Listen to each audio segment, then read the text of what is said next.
সাদা তেল আর ঘি দিয়েছি রান্নাটা করার জন্য। আমি সাদা তেল আর ঘি দিয়েই করছি। আর যে পেস্টটা করেছি পেঁয়াজ, কাজু বাদাম, আমন্ড আর কাঁচা লঙ্কা আর একটু রসুন, তো এটা একটু ভালো করে কষিয়ে নেব। মশলাটার মধ্যে চিকেনটা যে দই দিয়ে মাখিয়ে রেখেছিলাম ওটা দিয়ে একটু রান্না করে নেব। চিকেনটার মধ্যে ভেজে রাখা মশলাটা যে গুঁড়ো করেছিলাম ওটাও দিয়ে দিচ্ছি। একটু কাসুরি মেথি দিয়ে দিচ্ছি, লেবুর রস দিয়ে দিচ্ছি। চিকেনটার মধ্যে ফ্রেশ ক্রিম থাকলে তো দিলে ভালো হয়, যেহেতু আমার ক্রিম নেই তাই জন্য একটু দুধ দিয়ে দিচ্ছি।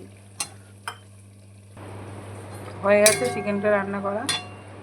এই দেখো চিকেনের মহারানি, যেহেতু কাজু, আমন্ড, ঘি, দুধ সবই পড়েছে তাই জন্য এর নাম দিলাম চিকেন মহারানি।